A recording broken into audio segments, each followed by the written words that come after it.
नमस्कार, अपना मध्य प्रदेश देख रहा मेरे साथ मैं हूं शंकर दत्त पंत। खबरों की शुरुआत करते हैं। प्रदेश में हो रहे विकास कामों को लेकर मुख्यमंत्री शिवराज सिंह चौहान ने कहा कि सरकार की पूरी कोशिश हर योजना आम जनता तक पहुंचे। इसी के साथ उन्होंने कहा कि पीएम मोदी ने जन कल्याण के लिए जो काम किए हैं बहुत सराहनीय हैं। उन सभी योजनाओं को धरातल पर उतारना है जिस वजह से आम जनता को सभी योजनाओं का लाभ मिल सके।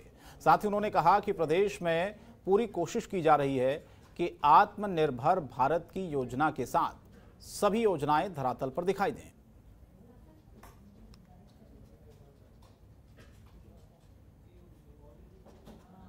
और मुझे बताते हुए संतोष है, चाहे वो कोरोना कंट्रोल का मामला हो, आत्मनिर्भर भारत के लिए आत्मनिर्भर मध्य प्रदेश के निर्माण का काम हो, हमने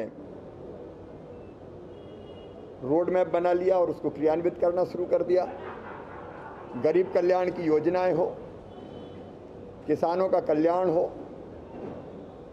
माताओं बहनों का उत्थान हो या वैक्सीनेशन महाअभियान हो, प्रदेश में भारतीय जनता पार्टी की सरकार ने हर योजना को नीचे तक पहुंचाने में कोई कसर नहीं छोड़ी है। और मन गर्व से भी भरता है और संतोष भी मिलता है जब हमारे राष्ट्रीय अध्यक्ष श्रीमान जेपी नड्डा जी मध्य प्रदेश के इन कदमों की सराहना करते हैं। और मुख्यमंत्री शिवराज सिंह चौहान ने दूसरी लहर के बीच घोषणा की थी कि कोरोना से दिवंगत लोगों के परिवार को 1-1 लाख रुपए सहायता दी जाएगी। साथ ही अनुकंपा नियुक्ति जल्द देने की घोषणा की थी। उनकी इस घोषणा को तकरीबन 1.5 महीने गुजर गए, लेकिन न अफसरों को लिखित निर्देश मिल रहे हैं और न ही स्वास्थ्य विभाग को। लोग कोविड की पॉजिटिव जांच के मैसेज और रिपोर्ट के साथ मृत्यु प्रमाण पत्र लेकर दफ्तर के चक्कर काट रहे हैं। कोई जवाब देने वाला नहीं है। आवेदक कहाँ होगा, प्रोसेस क्या होगा, कहीं अनुकंपा नियुक्ति की नीति भी स्पष्ट नहीं दिखाई पड़ रही है। इस पूरे मामले को लेकर भोपाल कलेक्टर अविनाश लावनिया ने कहा है कि दिशा निर्देश आते ही कार्रवाई शुरू हो जाएगी। लोग अभी भी कलेक्ट्रेट में आकर अपना आवेदन दे सकते हैं, लेकिन कितना समय लगेगा ये बताना थोड़ा सा मुश्किल है। और आज मैं विधायकों की मित्रों से कह रहा हूं, एक फैसला और आज हम कर रहे हैं और वो फैसला है कोविड के कारण, कोरोना के कारण इस दूसरी वेव में जिस परिवार में मृत्यु हुई है उस परिवार को 1 लाख रुपए की अनुग्रह राशि दी जाएगी ताकि वो राशि उनका सहारा बन जाए। आखिर उनके घर संकट आया, परेशानी आई है, हम केवल शाब्दिक सहानुभूति देकर नहीं रह सकते। वो हमारे अपने लोग हैं, उनका दर्द है, उनका कष्ट है। हमने कोशिश की, हम बचा नहीं पाए, परिवार का तो नुकसान हो गया। मध्य प्रदेश के मुख्यमंत्री शिवराज सिंह चौहान जी की हजारों घोषणाओं की तरह ही कोविड के लिए की गई घोषणाएं भी कागजी बन के रह गईं। चाहे कोविड कोरोना योद्धा योजना हो जिसमें किसी को लाभ नहीं हुआ, चाहे कोविड में अनुकंपा नियुक्ति की योजना हो जो अभी तक प्रारंभ नहीं हुई, चाहे 1 लाख रुपए का मृत लोगों को मुआवजा देने की योजना हो, कहीं अते पते नहीं है। सभी योजनाएं कागजी हैं। कोविड-19 के अंतर्गत माननीय मुख्यमंत्री जी ने जो घोषणाएं की थी कि अनुकंपा नियुक्ति एवं अनुग्रह राशि कोविड-19 के अंतर्गत अनुकंपा नियुक्ति में जो आश्रित परिवार है उनको तत्काल दी जाएगी। इस संबंध में संगठन का कहना है कि आज दिनांक तक पूरे प्रदेश में कोविड-19 में मारे गए मृतकों के आश्रितों को आज तक किसी भी प्रकार की अनुकंपा नियुक्ति और अनुग्रह राशि कोरोना योद्धा की जो 50 लाख राशि है वो आज दिनांक तक नहीं मिली है। कुछ दिनों पहले सीएम ने 1 लाख रुपए कोरोना से मृत्यु होने के कारण घोषणा करी थी जो कि अब तक लागू नहीं हुई है। यहाँ हम पंचायत जाते हैं तो बोलते हैं कि कोई लिखित आदेश नहीं है और घर में कोई कमाने वाला नहीं है, उसकी कोई हो ही नहीं रही है आगे प्रक्रिया। इसमें मैडम हल जैसा कुछ है ही नहीं जो उसकी। तो देखा आपने किस तरह से धरातल पर लाभ नहीं मिल पाता है, घोषणाएं होने के बावजूद भी कहां पर कमी आती है, ये सबसे बड़ा सवाल उठता है। दीपा श्रीवास्तव हमारे संवाददाता इस वक्त सीधे हमारे साथ जुड़ी है लाइव।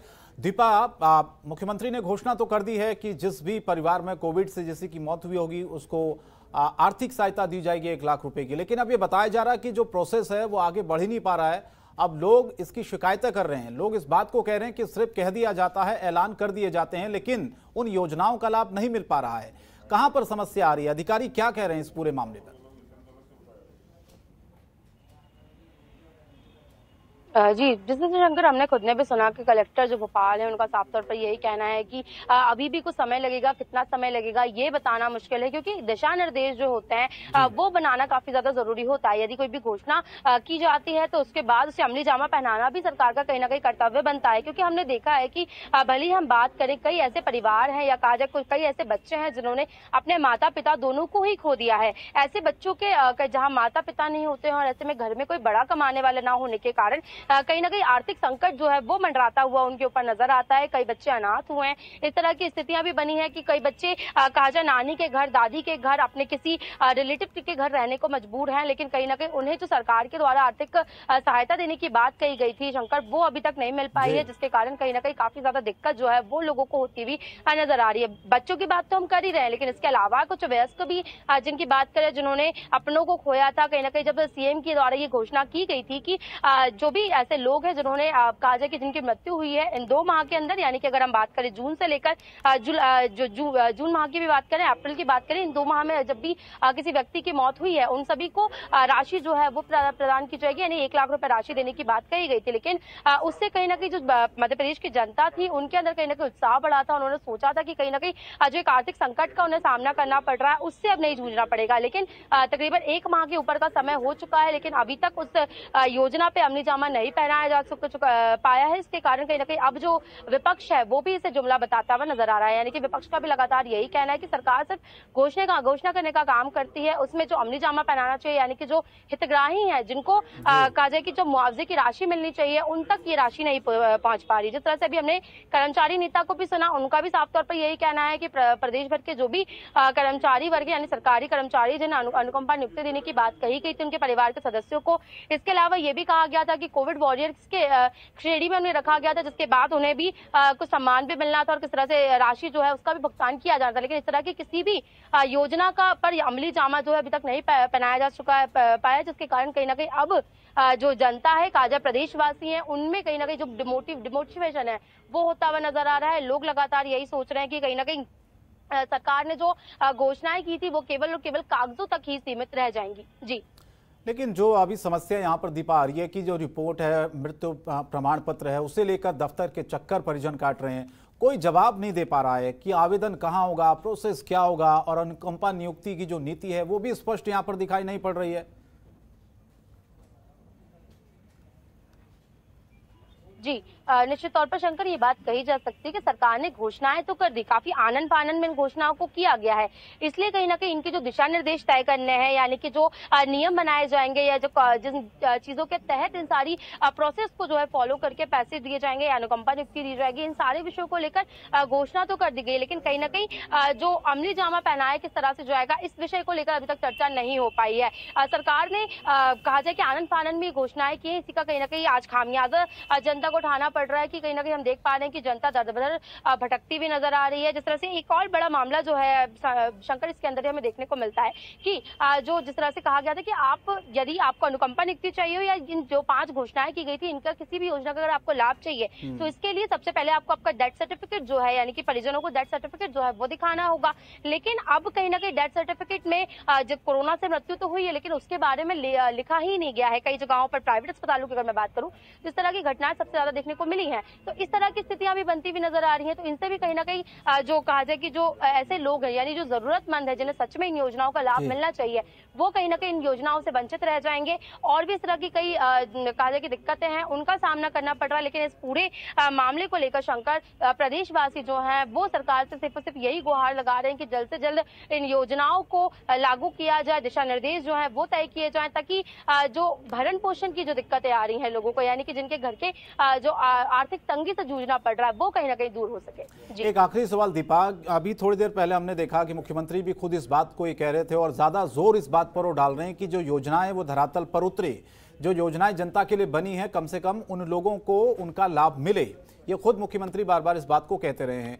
और दूसरी चीज हम देख रहे हैं कि योजनाएं बनी हैं, लोगों को लाभ नहीं मिल पा रहा है, तो कमी कहां पर है? क्या सरकारी लेवल पर अधिकारियों की तरफ से कहीं पर कोई लापरवाही बरती जा रही, या उन्हें आगे से आदेश नहीं आया है कि इन योजनाओं को आगे बढ़ाना है? जो ऐलान मुख्यमंत्री ने किए हैं, जो सरकार ने किए हैं, वो कब तक जनता को उसका लाभ मिलेगा? समस्या कहां पर आ रही है? जी शंकर, ये बताना तो मुश्किल होगा कि आखिर कब तक जो जनता है उन्हें इन योजनाओं का लाभ मिल पाएगा। लेकिन अगर अधिकारियों की बात की जाए तो अधिकारी ये कहते हैं कि अभी तक हमारे पास कोई दिशा निर्देश नहीं आए हैं। और जब जनता अधिकारियों के पास जाती है तो कहीं ना कहीं अब वो भी भले ही कहा जाए प्रमाण पत्र में कोई गलती होने की बात करे या कहीं अन्य बहाने देकर कहीं ना कहीं उनके जो वापस घर लौटाने का काम करते हैं, इससे कहीं ना कहीं जो जनता है यानी जो परिजन है वो काफी ज्यादा हताशा उनके हाथ लगती हुई नजर आ रही है। निश्चित तौर पर इस पूरे विषय को लेकर चर्चा अभी तक नहीं हो पाई है। भले ही मैं अधिकारियों की बात करूं या सरकार की ओर से बात करें, सीएम के द्वारा ये बात तो कह दी गई कि जल्द से जल्द इस पूरी योजनाओं को धरातल पर लाया जाए, लेकिन इसको लेकर जो काम करने की जरूरत है, यानी कि जो स्ट्रेटेजी जो है वो बनाने की जरूरत है, उस पर अभी तक ना अधिकारियों के तौर पर ना ही कहा जाए सरकार की ओर से किसी भी प्रकार का कोई काम नहीं किया गया है। यही एक बड़ा कारण है कि अभी तक ये जो योजनाएं तकरीबन 1 माह के ऊपर का समय हो चुका है शंकर, लेकिन अभी तक दिशा निर्देश ही तय नहीं हो पाए। तो निश्चित तौर पर यह चीज दिखाती है कि सीएम ने घोषणा तो कर दी है, लेकिन कहीं ना कहीं अब उस घोषणा को करके भली बात की जाए शासन की या फिर प्रशासन की, दोनों ही भूल चुके हैं, जिसका खामियाजा कहीं ना कहीं जनता को भुगतना पड़ रहा है। बिल्कुल, जनता भुगत रही है, दर दर की ठोकरें भी जनता खा रही है। दीपा, हमने देखा कुछ शिकायतें लेकर बार बार दफ्तरों के चक्कर काटने पड़ रहे हैं और वो यही सवाल पूछ रहे हैं बार बार कि घोषणाएं अगर की गई हैं तो उनका लाभ आखिर क्यों नहीं मिल पा रहा है। बहुत बहुत शुक्रिया तमाम जानकारी के लिए, हमारे साथ जुड़ने के लिए। आगे बढ़ते हैं, कुछ और खबरें आपको दिखाते हैं। प्रदेश में कोरोना के मामले कम होते जा रहे हैं। इसी को लेकर गृह मंत्री नरोत्तम मिश्रा ने कहा कि कोरोना के केस कम हो जाना प्रदेश के लिए बहुत बड़ी राहत की बात है। उन्होंने बताया कि प्रदेश के लोग कोरोना वैक्सीन के प्रति काफी जागरूक हुए हैं। इसी का ही नतीजा रहा कि महा वैक्सीनेशन में इतने लोगों ने वैक्सीन लगवाई। कांग्रेस सरकार पर भी गृह मंत्री नरोत्तम मिश्रा ने कहा कि कांग्रेस सरकार बस वादे कर सकती है, उनको पूरा नहीं कर सकती। चाहे किसान कर्ज माफी की बात हो या फिर दूसरे वादे हो, वादा कांग्रेस तो करती है, लेकिन आज तक उसने कोई भी वादा पूरा नहीं किया। लोकतंत्र के अध्याय पर काला धब्बा था। इमरजेंसी ऐसा दाग है जो कभी छूट नहीं सकता जब तक लोकतंत्र रहेगा। एक परिवार की संतुष्टि के लिए, एक परिवार के सत्ता के सुख के लिए जिस तरह से पूरे देश को दांव पे लगाया, निरंकुशता उस परिवार की, प्रजातांत्रिक देश में प्रजातांत्रिक तरीके से चल रही पार्टियों को जिस तरह से कुचला, 19 महीने तक जेल में रखा, दमन किया, अत्याचार किया, इसकी जितनी निंदा की जाए उतनी निंदा इसकी कम है। प्रेस की आजादी छीन ली, रातों रात सत्याग्रहियों को जेल भेज दिया और सिर्फ एक परिवार की तुष्टीकरण के लिए क्रूर यातनाएं दी गई। और किसानों के दिल्ली कूच करने पर कृषि मंत्री नरेंद्र सिंह तोमर का बयान सामने आया है, जिसको लेकर उन्होंने कहा है कि सरकार किसान यूनियन के नेताओं के साथ 10 से 11 बार बात कर चुकी है। 50 घंटे से भी ज्यादा मुद्दों पर चर्चा हो चुकी है। किसानों की परेशानियों को सुलझाने की कोशिशें लगातार की गई हैं, लेकिन इसके बाद भी किसान आंदोलन कर रहे हैं। इसके साथ ही आगे उन्होंने ये भी कहा है कि सरकार पूरे मन से किसानों से बात करती है। किसानों को जिस प्रावधान से दिक्कत है उसे खुलकर सरकार के सामने रखें। सरकार किसानों के हक में ही है। अगर किसान फिर से बातचीत करने का प्रस्ताव रखते हैं तो उनके साथ फिर से बातचीत की जाए।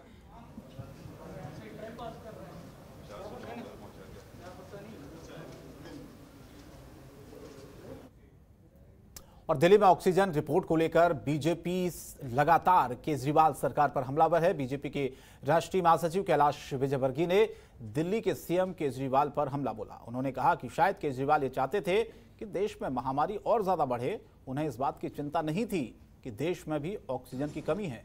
उन्होंने हॉस्पिटल भी इंगेज किए, ऑक्सीजन भी 4 गुना ज्यादा स्टॉक करके रखी, जो कि एक बहुत बड़ा अपराध है।